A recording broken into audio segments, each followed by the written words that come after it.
takten alla Fullfest hela dagen Mjöl från livets grottekvarn Hello there, my name's John O'Hara, and I'm going to do a little video chat to the Old Fashioned production company for the next little while. I play Ned Schneebly in the international tour of School of Rock. We're currently in China. We're about halfway through our 3.5-month tour of China, so we're in the thick of it and having a good time, sometimes having a challenging time, but smiling as much as we possibly can. Yeah, I'm going to talk to you a little bit about, being in a musical, touring in a musical, having a career in the musical theatre, and just what it's like to be me. Can't wait to chat with you more. Stay tuned, and I hope you're having a good day.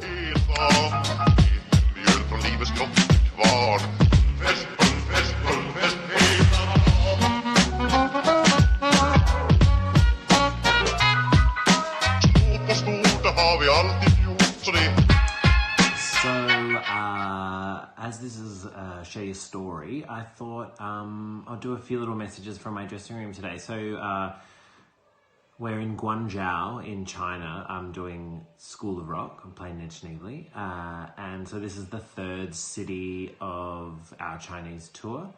We're going to do 6 cities, I think. So we move tomorrow. It's real touring here. We kind of move on a Monday, bump in Tuesday, Wednesday, Thursday. We have a rehearsal Friday, we rehearse Friday night, we open, and then we kind of do 5 or 6 shows and leave again the following Monday or Tuesday. So it's pretty hardcore, mostly on the crew, not on us, because they work around the clock. So in some cases, we actually have an external crew that flies in to assist the resident crew because they need to sleep and eat. But yeah, touring is something maybe I should talk about. I've done a lot of touring in my time. I like touring. I think I've gotten better at it over the years. I think to the inexperienced naked eye, it looks all very glamorous, and you're staying in hotels and flying all over the world. And in some cases, it really is. It's dream come true kind of stuff. But it's also really hard. You give up a lot to be on tour. You sacrifice time away from home, time away from family and partners and loved ones, and that takes its toll. But I think any performer that really pursues performance as a career will agree with me that it's worth the sacrifice, because to get to live out your passion is a lucky thing. So I make those sacrifices, and I don't regret it, and I have very understanding people in my life. Touring China has come with a lot of challenges. We have, obviously there's the language barrier, and the pollution here is very, very real. So that affects our voices and overall health on a daily basis. As an indication, Australia on the AQI, which is the Air Quality Index, sits, Sydney, let's say, sits at around 50 or 60 on the AQI.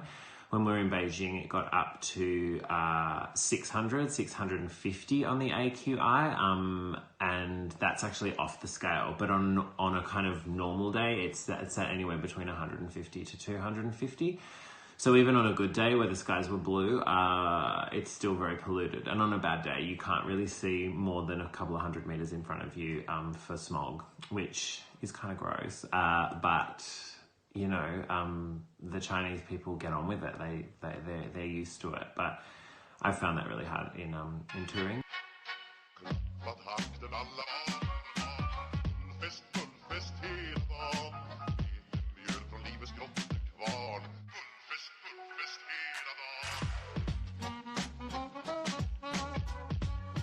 I'm a West Australian boy, and I grew up in Fremantle, for those of you who have been there, or maybe you live there. And I went to a performing arts high school called John Curtin College of the Arts, which kind of led straight into WAPA. It took me a couple of times to get into WAPA. I wasn't kind of ready. At the time I thought my life was over because I didn't get in, but I auditioned 3 times before I got in. I did the certificate course, which is a 1-year course, before I did the 3-year course. And so I went in when I was the year I turned 20. So yeah, I started at 19 and turned 20 in first year. And at the time I felt like I was anciently old, but I've just turned 40. So I wish I could tell my 19-year-old self that 19 is not old. Either is 40. It's just a number. Yeah, and then I trained my butt off there. I wasn't really up to scratch with the rest of my year in hindsight, because I didn't really grow up in a dancing school or having singing lessons, or I didn't have that childhood. I really only trained at high school, and college training is different to kind of dancing school every weekend and drama classes every weekend and stuff. It was more kind of theatre and education, but still a great grounding. But I had a lot of catching up to do. I couldn't read music. I didn't have a bad ear. I had a lazy ear. I was pretty unfit, and just had to catch up on my technique. So I worked very, very hard, and graduated WAPA, moved to Melbourne, got an agent. It took me a while to get a job. I was actually the last male in my graduating year to get a professional job. Again, I thought my life was over. No, it wasn't. And then from there, I just worked. I worked so hard, and I felt so lucky to be involved in the industry. And I think that's probably why I've lasted so long. My first professional job was in 2002, and now it's 2019. And I love being a part of the industry. I think my early years were spent in ensembles, understudying leading characters, and I've kind of graduated through that, and I still love it just as much. But I always take the opportunity to kind of tell people that coming from a small town does not mean it's impossible to make it in the industry. So keep working hard. I'm beautiful in my way, 'cause God makes no mistakes. I'm on the right track, baby. I was born this way. Don't hide yourself in regret. Just love yourself and you're set. I'm on the right track, baby. I was born this way. Oh, there ain't no other way, baby. I was born this way. Baby, I was born this way. Yeah. Oh, there ain't no other way, baby. I was born this way. Right track, baby. I was born this way.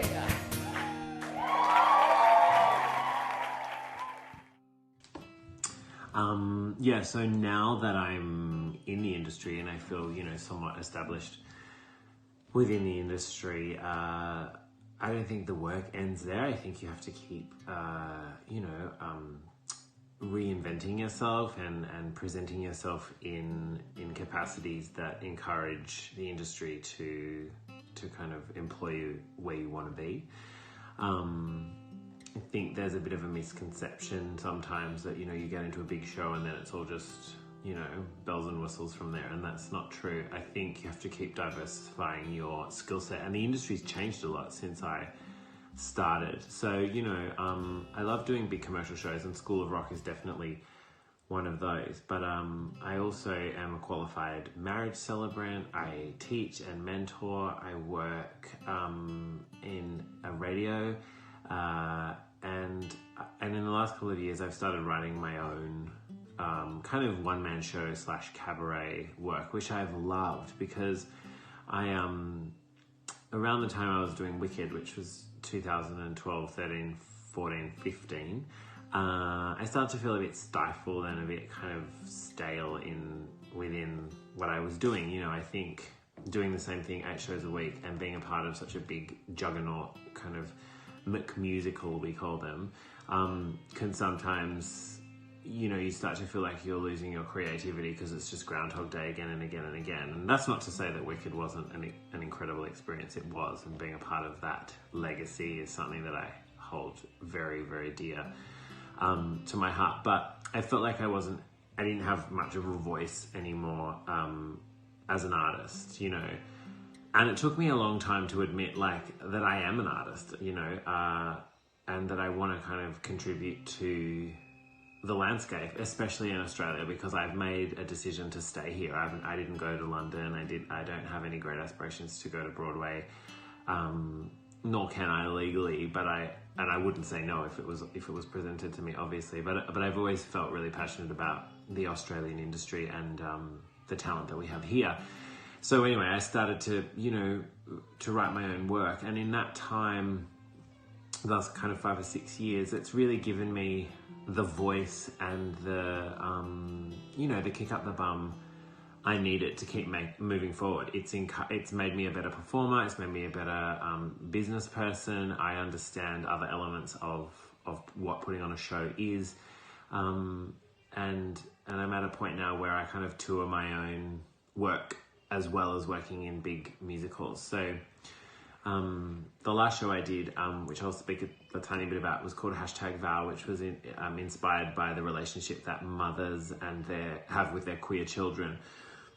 And I wrote it as a kind of response to the plebiscite, because it caused a lot of discussion and problems, and then reconciliation within my own family. So I kind of wrote it as a bit of an ode.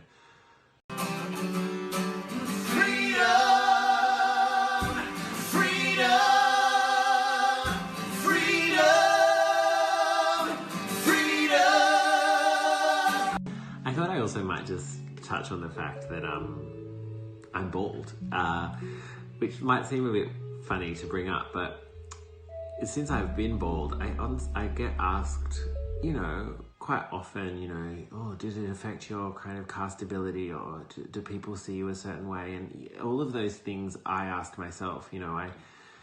I had to shave my head actually when I started on Wicked. It was a contractual obligation. And my hair had been receding for some time. So it was kind of a get out of jail free card in a way, because I had to do it. And so I didn't have to make the decision for myself. And yes, I was worried about the fact that I would be viewed obviously aesthetically differently. But yeah, was it going to affect my castability and my employability? It's things I did talk about with my agent at the time.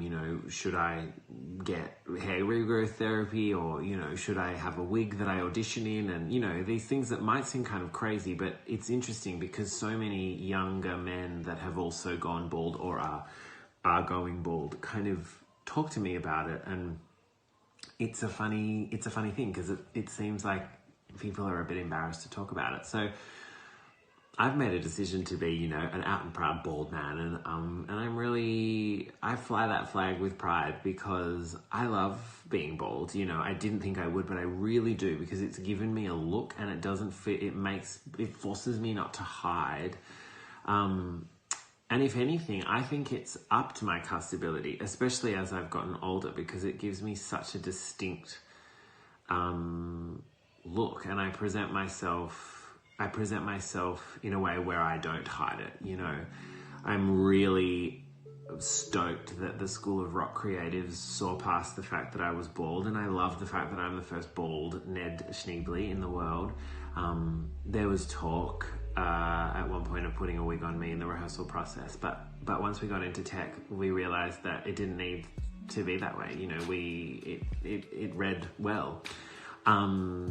So I think, with things like ethnic diversity being a hot topic in casting in this industry, I think just, aesthetic diversity, even though, I'm a white man, the fact that people are kind of seeing past the bald head maybe more than they used to is a good thing. And if you don't have a problem with it, I don't think other people have a problem with it. So whatever it is you're embarrassed about, maybe you're too thin, or you feel like you're too big, or you're bald, or whatever, your skin's a different color, I say wear it with pride. And going back to what I was saying about creating your own work, just don't let people put you in a box. I refuse to be put in a box. I don't want to be put in a box. And I did good work in my audition for School of Rock, and that got me the gig,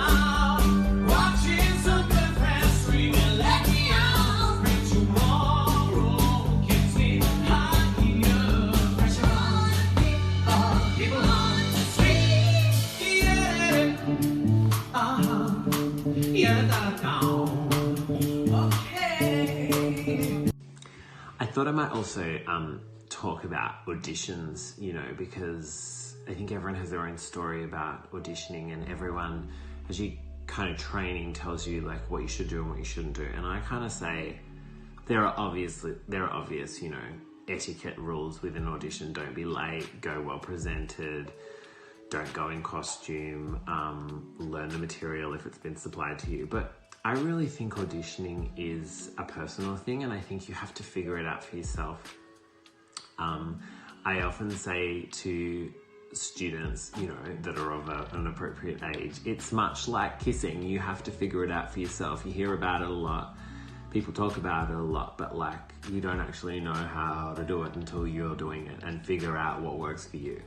And I think auditioning is similar to that. I have had in the last couple of years, the opportunity to be a reader in auditions. So I've seen a lot of people audition. In fact, I did the entire audition period for Come From Away as the audition reader. So I watched a lot of incredible people audition, some of them my close friends, and it's really interesting to see how people audition. And, you know, I could talk about it till the cows come home, but the thing that really just kind of sung out to me was that the people that are the most authentic versions of themselves, and that's different for different people, are the ones that fly through auditions. Maybe they sang bung notes, maybe they cracked, maybe they forgot a line, maybe they swore, whatever. But like no creative team worth working with is gonna ever hold that against you.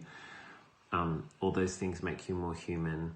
You know, the tears, the laughter, the nerves, they all make you more human. And I think if you are your authentic self and you somehow find a way to harness your nerves, that will work for you. My dear friend Dione Zanotto, who's a wonderful performer, but she also teaches meditation and she's a Reiki therapist, said to me this thing a few months back, that the difference between fear and excitement is breath, and only breath.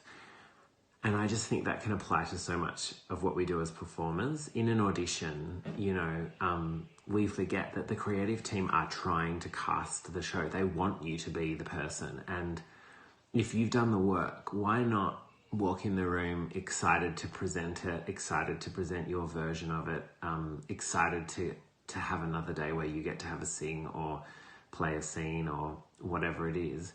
And instead of being scared, be excited, because if you've done the work, then it'll come out, you know. And she says, you know, before Dione, if you take a few breaths, focus that breath and turn the fear into excitement, you'll do better. And I think about it daily, and I can tell you that it has made a huge difference in my performance.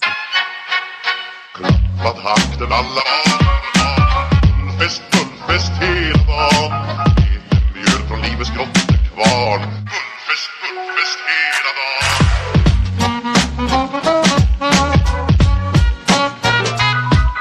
Små på stort, det har vi allt.